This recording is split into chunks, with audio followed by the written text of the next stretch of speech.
말씀을 증거하겠습니다. 다윗을 선택한 하나님의 기준. 자, 여러분, 하나님께서 다윗을 선택을 할 때 그 전에 사울 왕이 있었습니다. 사울이 이스라엘을 다스렸을 때 자기의 혈기와 감정과 또 마음대로 이스라엘을 다스리다 보니까 야, 너는 이제 안 되겠다 하고 사울을 폐위시켜 버리죠. 그러면서 이제 두 번째 왕을 누굴 세웁니까? 다윗을 그 이어서 왕을 세우게 됩니다. 자, 하나님이 온 땅 가운데 또 수많은 이스라엘 사람 가운데 왜 하필 다윗을 선택했을까? 혹시 생각해 보셨습니까? 많고 많은 사람들 중에 왜 다윗을 선택했을까? 첫 번째 질문이에요. 다윗이 골리앗을 무찔렀기 때문에 이스라엘 왕으로 선택했다. 첫 번째. 두 번째는 다윗이 이스라엘 장군으로서 수많은 전쟁에서 이겼기 때문에 야, 얘는 용명하다. 그래서 이스라엘을 잘 다스릴 수 있겠구나 싶어서 두 번째 선택을 했다. 세 번째는 사울이 악신이 들렸을 때에 다윗이 노래하고 연주했을 때 악신이 떠났죠. 그것 때문에 야, 너 노래 잘하네. 오케이, 너 일로 와봐. 너 왕으로 세울게. 노래 잘한다고 왕으로 세웠을까요? 골리앗을 물리쳤다고요? 아니면 장군으로서의 역할을 잘해서 이스라엘 왕으로 세웠을까요? 한번 머릿속에 생각을 해보시면서 질문에 대한 대답을 한번 해보십시오. 도대체 그러면 하나님께서 다윗을 언제 이스라엘 왕으로 세우기로 결정했을까요? 자, 너는 앞으로 이 교회의 후임자야. 너는 앞으로 우리 회사의 후임자로 세울 거야 라고 어떤 계기가 있고 어떤 과정이 있고 어떤 상황을 보면서 이 사람에 대한 결정을 내리지 않습니까?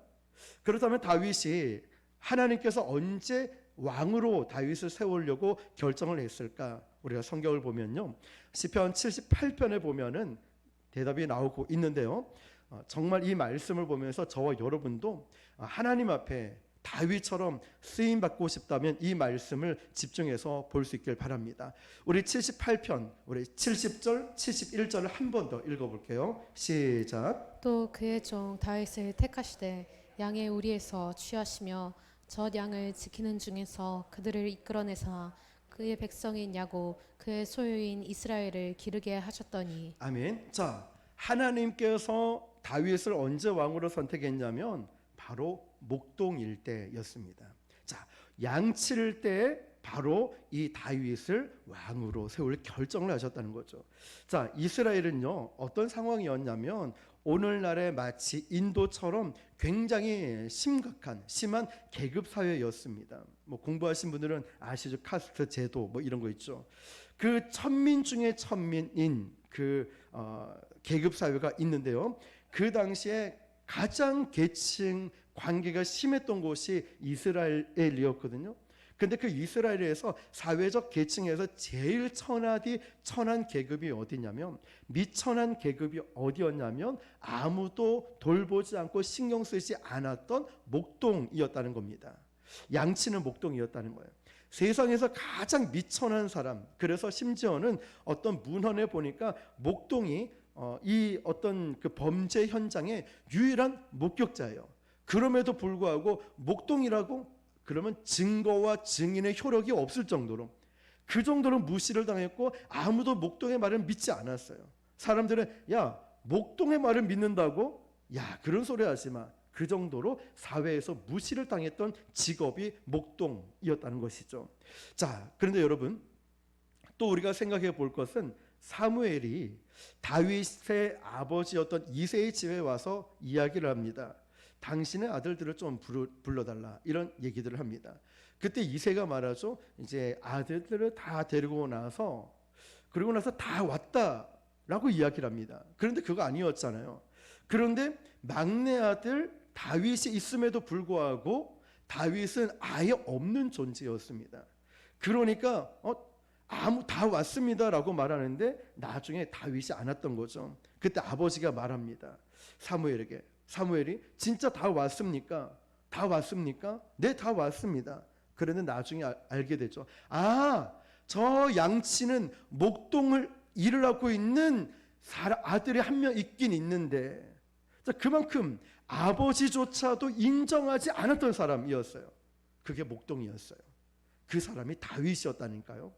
그런데 그럼 어떻게 하나님이 언제 다윗을 이스라엘 왕으로 결정했냐면 골리앗과 싸울 때가 아니라, 헌신했을 때가 아니라, 전쟁에 나와서 이겼을 때가 아니라, 사울왕 앞에서 노래했을 때가 아니라 어떤 때였냐면 누구도 귀하게 여기지 않고 인간 취급을 받지 못했던 천하디 천한 직업의 목동의 그 일을 할 때에 하나님은 다윗 너를 이제 이스라엘 왕으로 세우겠다 결정을 한 겁니다. 자, 심지어는 이 다윗이 어디에 있는지도 몰랐습니다. 그때 하나님은 다윗을 결정했다는 것입니다. 야, 괜찮아. 얘 정도면 이스라엘 왕으로 하면 되겠다 결정을 내렸습니다. 그렇다면 우리가 이런 질문이 생기죠. 도대체 하나님은 다윗의 무엇을 보고 결정하셨을까라는 거죠. 심지어 다윗, 아버지가 다윗이 어디 있는지도, 자기 아들임에도 불구하고 전혀 신경 쓰지 않았던 미천한 직업을 갖고 있던 목동이었던 다윗, 어디서 뭘 하는지도 몰라요. 아버지는 진짜 몰랐습니다. 그런데 하나님의 눈에 다윗은 도대체 무엇이 들어왔길래 야, 쟤는 이스라엘 왕으로 나는 선택했다, 결정했다라고 말씀하셨을까? 자, 그 답이 다음 72절에 나오는데 한번 읽어볼게요. 시작.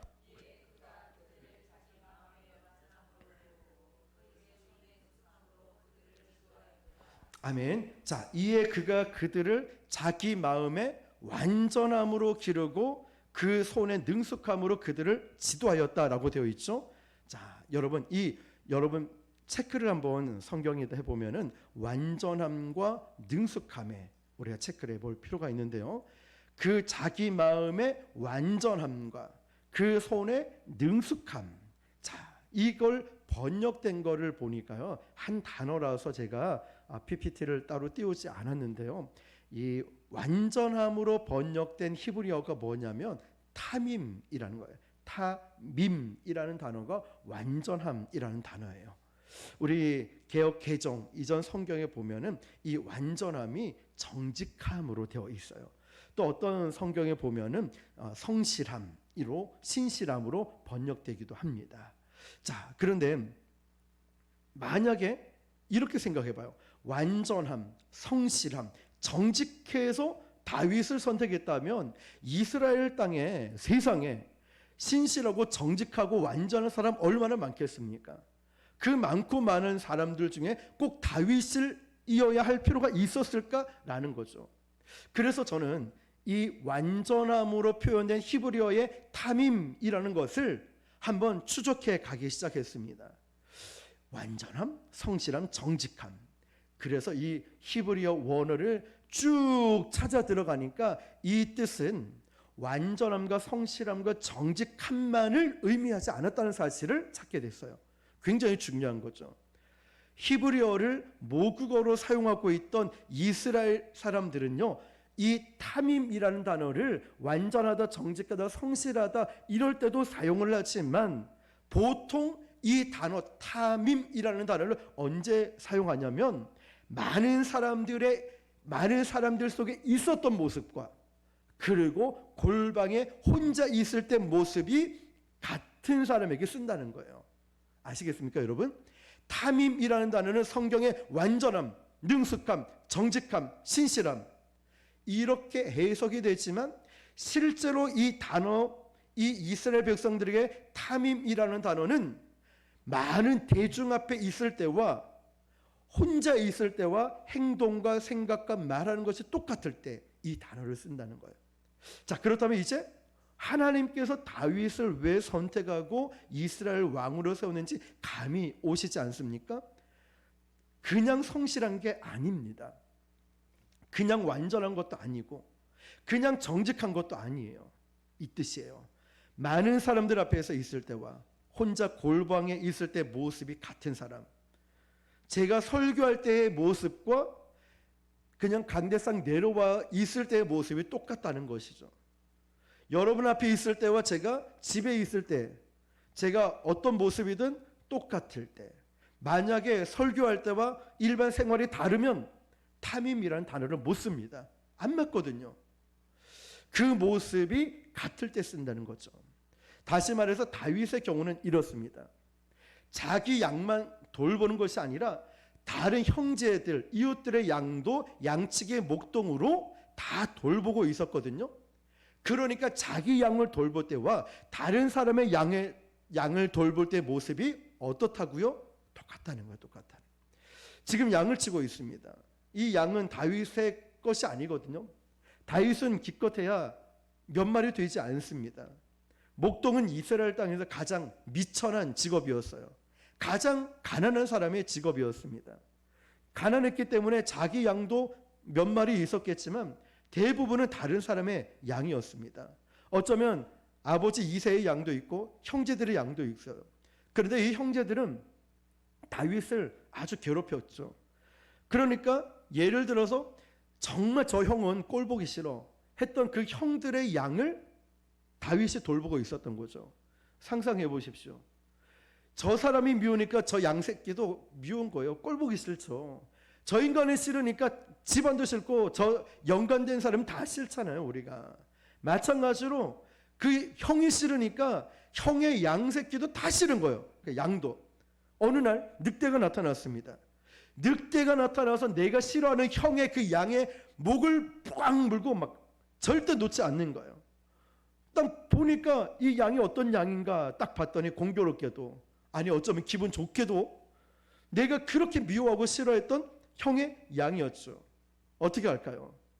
나를 못 살게 굴었던 이거 형의 양이었는데 다윗은요, 그럼에도 불구하고 그렇다 할지라도 내가 싫어하는 형의 양이라 할지라도 탐임 똑같아요. 내 양처럼 목숨 걸고 늑대와 싸우는 거예요. 지팡이를 던지기나 막대기를 던지기도 하고, 어쩌면 이 다윗은 그 싫어하는 형의 양을 지키기 위해서 물리기도 하고 찢기기도 하고 얼굴에 핥힐지도 몰라요. 늑대의 입을 꽉 잡고 이 양을 못 잡아먹게, 못 괴롭히게 이 늑대를 끄집어내는 거예요. 그때 하나님이 이렇게 말씀하시는 거예요. 야, 쟤는 뭐지? 저 다윗은 도대체 뭐지? 나는 저 사람처럼, 저 다윗처럼 신실한 사람 못 봤네. 완전한 사람 못 봤네. 이 완전함, 탐임이라는 히브리어는 내 양이든 다른 사람 양이든 누가 보든 안 보든 사람 많이 있든 적게 있든 똑같은 사람이죠. 내가 저런 사람 본 적이 없다. 어떻게 자기 양을 돌볼 때와 다른 사람 양을 돌볼 때 모습이 똑같을 수가 있지? 자기 것만 잃지 않으면 되는데 어떻게 똑같이 신실하고 정직하고 이렇게 생활할 수 있지?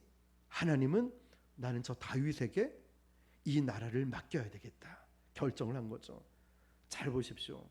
어쩌면 우리는 학벌이 약합니다. 저는 돈이 없습니다. 저는 외모가 딸립니다. 저는 스펙이 별로 좋지 않고요. 저는 모두 이렇습니다. 그것 때문에 못하겠습니다. 아닙니다. 직분이 높지 않고 아니면 신앙의 연수라든지 교회 다닌 지 얼마 안 됐고 등등등 아니에요. 하나님은 절대로 사람의 외모를 보지 않거든요. 3000년 전 하나님이 다윗을 선택한 이 기준이 2023년도 9월달을 살고 있는 오늘 저와 여러분에게 동일하게 그 기준을 갖고 계시는 거예요. 그러므로 우리가 정말 저와 여러분이 하나님 앞에 쓰임받고 싶습니다. 울며 불며 기도만 할 것이 아니라 내 삶을 한번 돌아볼 필요가 있죠. 탐임. 내가 사람들이 볼 때와 보지 않을 때, 사람들이 많이 있을 때와 조금 있을 때 말과 행동과 이 모든 것이 똑같은가? 내가 부자 잘 살고 대단한 사람 올 때와 그렇지 못한 연약한 사람, 장애인이나 연약한 사람이 있을 때 그 모습이 똑같을까요? 함부로 대하고 쉽게 대하진 않을까? 등등 말이죠. 하나님은 2023년 9월을 살고 있는 저와 여러분에게 3000여 년 전에 있었던 다윗에게 그 기준을 줬던 이 탐임이라는 기준이 저와 여러분에게도 동일하게 보고 계신다는 것이죠. 여러분, 사람은요 얼마든지 어쩌면 속일 수 있어요. 다 속일 수도 있겠죠, 어쩌면. 그러나 하나님 눈은 절대 못 속입니다. 아시죠? 하나님은 야, 쟤 뭐야 도대체? 나는 이스라엘 땅에서 다윗같이 저 사람같이 이런 애는 난 이스라엘에서 본 적이 없다. 아니 자기를 괴롭히는 그 형의 그 사람의 양을 늑대가 물어가는데 그냥 이럴 수 있죠. 못 본 척. 아이 잘됐다. 아이 꽃이다. 죽어버려라. 이럴 수도 있겠죠. 그래놓고 나중에 그 주인에게는 어쩔 수 없었다고. 나도 죽을 뻔했다고. 나도 막 쫓아갔지만 이 늑대 무리가 와가지고 도저히 내가 손을 쓸 수가 없었습니다. 말할 수 있겠죠. 웬만한 목동은 다 그렇게 얘기할 거예요. 웬만한 양치기 목동들은 그 늑대가 왔을 때 자기 목숨을 걸지 않고 주랭랑을 쳤겠죠. 그러면서 주인에게 어쩔 수 없었습니다. 그런데 다윗은 달랐다는 거예요. 자기의 생명, 자기 모든 것을 거는 거예요. 그러니까 하나님 보시기에도 하나님도 깜짝 놀라신 거예요. 뿐만 아니라 하나님이 얼마나 좋으셨을까. 그래서 그걸 확인하고 싶어졌겠죠. 그러므로 여러분 기억하십시오. 정말 내가 하나님 앞에 쓰임받기 원하는 그 소원을 가진 사람이 있다면 이 말씀을 기억하십시오. 많은 사람들이 있을 때와 골방에 혼자 있을 때 모습이 같아야 된다는 것. 교회에서의 모습과 직장에서의 모습이 같아야 된다는 것. 교회에서의 기도하는 모습과 가정에 돌아가서의 모습이 같아야 한다는 것. 내가 직분을 갖고 교회에서 봉사 헌신하는 이 모습과 내가 친구들을 만났을 때의 모습이 같아야 한다는 것. 교회에서의 이 모습과 나를 아는 아무도 모르는 곳에 혼자 여행을 갔을 때의 그 모습도 같아야 된다는 것. 하나님이 눈여겨보십니다. 저도 모르고 우리도 속일 수 있고 아무도 모를 수 있지만 하나님이 보고 계신다는 것이죠. 사람들 앞에서의 모습과 골방에 있을 때의 모습. 나의 것을, 내 물건을 내 가정에서 대하는 것과 다른 사람의 물건, 다른 사람의 물질, 다른 사람의 것을 대할 때의 모습이 어떻게 한다고요? 같아야 된다는 거예요. 내 자녀들을 대하듯이 다른 자녀도 똑같이. 정말 하나님이 살아계시다고 믿는다면, 하나님이 내 삶을 보고 계신다고 믿는다면 우리는 똑같이 대할 수 있어야 된다는 거죠. 에이 목사님 그런다고 누가 알아줍니까? 사람들 다 그렇게 합니다. 저 교회 다니는 사람, 저 교회 장로님, 저 교회 권사님, 집사님들도 다 똑같이 해요. 뭐 우리만 유별나게 정직하게 뭐 딱 이것저것 지키면서 따지고 합니까? 안 그래도 괜찮아요. 다 그래 합니다. 네. 그런데 여러분 하나님이 보고 계신다는 걸 우리가 믿는다면, 우리가 정말 그 마음을 갖고 있는다면 하나님은 이렇게 반응을 보이시지 않을까요? 야, 부곡 순복음교회는 도대체 어떤 교회야? 저기 안수 집사님, 저 권사님들, 저 청년들 집사님들은 도대체 어떤 애지? 어떻길래 세상과 타협하지 않고 딱 믿음을 지키고, 어떻길래 이런 상황에서 기도를 하고 예배 드리고 전도를 하고 그럴 수 있을까? 아니 모든 사람들이 다 타협하고 대충 예배도 해치워버리고 기도도 식어가고 전도도 하지 않고, 그런데 유독 저 집사님은, 유독 저 권사님은, 부곡 순복음교회는 어떻게 이렇게 믿음으로, 아니 교회에서와 집에서와 직장에서 친구 만났을 때 어쩜 그렇게 똑같을까? 나는 저 집사에게, 저 권사에게, 저 목사에게 나는 이걸 맡겨야 되겠다. 하나님이 얼마나 감동받고 얼마나 기뻐하실까요? 사람 눈속임은 10년, 20년 어느 순간 지나가면 또 다 드러나지요, 여러분. 어떤 사람이 10년, 20년 동안 한 가지 일을 몰두했다는 것은 다 이유가 있겠죠, 여러분. 오늘 전도하러 나가서 부곡시장 입구에서 이제 기도를 하는데, 기도하면서 옆에 야채 가게 사장님의 목소리가 들리는 거예요. 그런데 교회 가라 뭐 교회 얘기를 하시는 게 들려가지고 기도가 끝나고 딱 가서 이제 쭈그리고 앉아서 그분들 얘기를 듣고, 어머님 무슨 얘기를 그렇게 하고 계셔요 했더니 손님한테 전도를 하고 계시는 거예요. 그분은 교회를 안 가시는 불신자거든요. 근데 손님한테 전도를 하면서 뭐라고 얘기하냐면, 여기 목사님인데 저 6년, 저는 표현을 6년 넘게 이렇게 표현하는데 그분은 한 단계 더 업그레이드해서 7년 조금 안 되게 매주 나와서 이렇게 전도를 하고 있다. 그러면서 그분이 손님이 교회를 갈까 말까 이런 상황인 거예요. 교회 가려면 부곡순복음교회 가라. 내가 보장한다. 내가 확실히 보증할 수 있으니까 믿고 가라. 이분이 목사님인데 7년도 안 됐지만 이 7년 가까이 매주 한 주도 안 빠지고 나오고 있으니까 내가 보증하니까 네 교회 가려면 이 교회 가라 라고 하는 거죠. 제가 그 말씀을 듣는 순간에 참 감사한 마음이 들었어요. 그분이 예수님을 모르고 아직은 복음을 모른다 할지라도 우리가 왜 나오는지 알잖아요. 전도하기 위해서. 그래서 저는 그분들에게 복음을 전하고 교회를 소개하고 복음을 전하는 것이 너무나 쉽게 됐다는 거죠. 앞으로도 계속 그렇게 전도하겠지만 말이죠. 여러분, 그래서 바로 이 부분이 이거예요. 한 가지 일을 몰두하는 데는 다 이유가 있는데 그 다음에 보면 이렇게 말하고 있습니다. 하나님이 이 모든 재앙이 지날 때까지 나는 사람을 의지하지 않겠습니다. 우리 지난 시간 말씀도 여러분 금요일 말씀도 기억해 보세요. 나는 동굴을 의지하지 않겠습니다. 왜냐? 내가 동굴 사람 다 의지해 봤거든요. 하나님 그거 다 필요 없습니다. 나에게 중요한 건 내가 어디 있는지가 중요한 것이 아니라 누구와 함께 있는지가 중요하기 때문에 내가 어느 장소에 내가 있는 것이 중요한 것이 아니라 내가 누구와 함께 하는가 이게 중요하다는 것을 다윗은 광야에서 깨달았다는 것이죠. 하나님 저를 막아줄 바위 하나 없고 나와 싸워줄 군대 하나 없다 할지라도 하나님의 신실하심 저는 그것 하나 붙듭니다. 하나님의 성실하심과 하나님의 진실하심과 저는 하나님의 성품 그 하나님을 저는 의지하고 붙듭니다 라고 고백하는 것이죠. 사람들은 말하겠죠. 아유 저 바보 같은 거. 야 하나님 선하심이 보여? 하나님이 인자하시다고 그게 보이냐고 그딴 걸 의지하고 그래. 어떤 사람은 그럴지 모르죠. 그때 여러분 우리는 당당히 말할 수 있어야 됩니다. 아닙니다. 나를 보호하시고 나를 지켜주시는 하나님의 날개는 이런 요새가 아니라 하나님의 인자하심과 신실하심 나는 그 주님의 성품 그 주님을 의지하는 것입니다 라고 우리는 고백할 수 있어야 되죠. 그런 사람들을 볼 때 하나님께서 참 기쁘실 것 같습니다.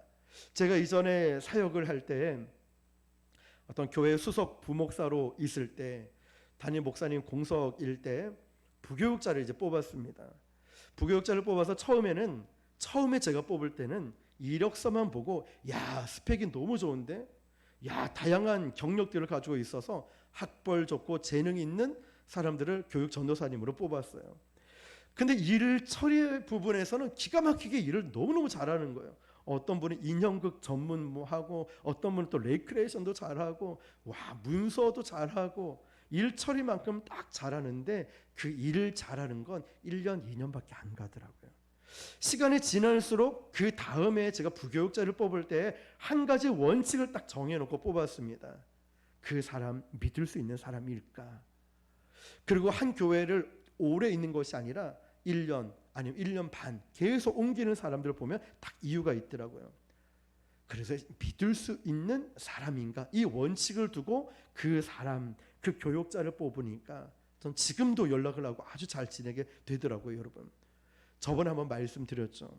교육자실에서 있어서는 안 될 어떤 일들이 좀 싸움 같은 게 일어났습니다. 그래서 그런 일이 있으면 안 되고 자꾸만 누구 편 이렇게 편을 나누고 그러더라고요. 나는 이 목사님 라인, 나는 누구 목사님 라인, 자꾸 이런 일들이 일어나서 결국 각자가 있는 그 편을 나누다 보니까 싸움이 일어난 거죠.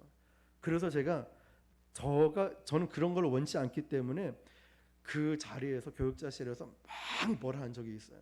아주 정말 저도 심하게 좀 뭐라 하고 나오니까 마음이 불편하겠죠. 그런데 이제 교육자실 들어가야 되는데 밖에만 있을 수 없어가지고 들어가야 되는데 문이 조금 열려 있었는데 그 문 사이로 어떤 전도사님이 이 얘기를 하는 거예요. 그 부교육자들 사이에서 이 목사님이 이런 적 난 처음 봤다. 나는 신학교 때도 봤었고 지금까지 오랜 시간 10년 넘게 봐왔는데 이렇게 화를 낸 적이 한 번도 없었다. 그러면서 딱 한마디 이러더라고요. 그럴 만한 이유가 분명히 있을 거다. 그렇게 화낼 만한 분명한 이유가 있을 거다. 제가 그 문 앞에서 너무 감동이 돼서 눈물이 조금 나더라고요. 그때 제가 말씀드렸죠.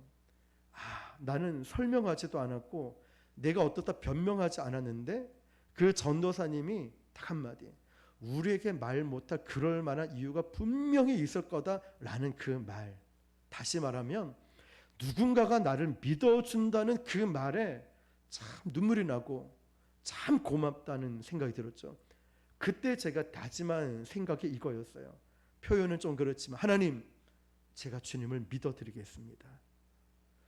저희가 어떻게 설명하지 않으셔도 됩니다. 저희가 어떤 것 말씀 안 하셔도 됩니다. 저는 다 못 알아듣습니다. 그렇게 저렇게 설명한다고 해도 저는 하나도 못 알아듣습니다. 그렇지만 하나님께서 저에게 감동을 주시고 말씀을 통해 저에게 말씀을 해 주신다면, 음성을 들려 주신다면 저 이유 달지 않고 순종하겠습니다. 왜냐? 제가 깨달았거든요. 나를 믿어주는 사람이 있다는 게 변명하지 않고 설명하지 않아도 그럴 만한 이유가 있을 거야라고 그때 깨달은 이 마음이, 그렇구나. 하나님, 제가 주님께 감동을 드리겠습니다. 하나님, 저 주님께 다 설명하지 않아도 저 믿음을 드리겠습니다. 그러니까 앞으로 어떤 일이 일어날 때 저에게 설명하지 않으셔도 됩니다. 저는 그때부터 조금 더 변화된 모습으로 믿음으로 주님을 바라보고 믿음으로 사역을 하게 되더라고요. 그때부터 다짐했던 게 지금까지 오고 있는 것 같아요. 이해되지 않는 상황도 너무 많이 있었죠. 어쩌면 다윗처럼 이해되지 않는 상황이 많은데 하나님을 붙잡고 왜 그러십니까? 이제는 그러지 않았던 것 같아요. 그 전까지는 왜 나에게 이런 시련을 주시고 어려움을 주시고 이런 일들이 일어납니까? 그 이후로는 그러지 않았던 것 같아요.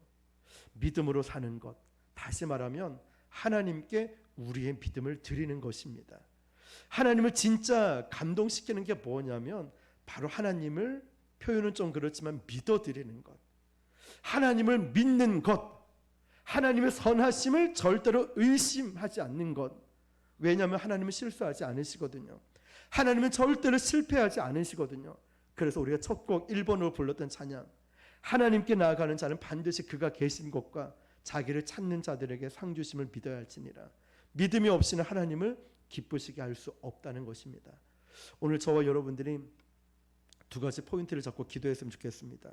한 가지는 히브리어 완전함의 탐임이라는 것. 우리는 어쩌면 저도 마찬가지로 목사로 있을 때와 교회에 있을 때와 밖에서의 모습이 너무 많이 달랐던 것 같아요. 부끄러울 정도로 너무 많이 있었어요. 이렇게 일치하지 않는 삶을 살았던 것 같아요. 여러분은 어떻습니까? 교회에 있을 때와 집에 있을 때, 가정에 있을 때, 교회에 있을 때와 직장에 있을 때, 교회에 있을 때와 친구들 만났을 때, 어디 가서 나 교회 다닌다 말하지 마라, 어디 가서 나 목사라 말하지 마라, 나 교회 다닌다고 예수 믿는다고 말하지 마라 하고 있는지, 아니면 당당하게 드러내고 있는지. 완전함, 히브리어로 탐임. 많은 사람 앞에서와 혼자 있을 때 골방에 똑같은 모습, 바로 이런 사람을 하나님 쓰시는 거예요. 저는 우리 교회가 아직은 연약하고 부족할 수 있죠. 저도 그렇고. 그렇지만 우리는 이제 성화의 과정에 놓여져 있으니까 한번 이 말씀을 붙들고 하나님을 의지하고 성령의 능력으로 하나님, 교회에서의 저의 삶과 가정과 사회에서 똑같이 살아가게 나를 인도해 주십시오. 그리고 하나님, 저에게 어떠한 일이 일어나도 하나님을 감동시키는 자는 하나님께 믿음을 드리는 자입니다. 저희가 어떤 설명 이해가 되지 않는 상황이라도 저는 믿음을 주님께 드리겠습니다. 그런 하나님을 감동시키시는 저와 여러분 될 수 있기를 주님의 이름으로 축원합니다. 기도하겠습니다. 오늘 주신 말씀을 붙들고요, 우리 한 가지 먼저 기도할 것은, 하나님, 제 자신을 바라보니까 내가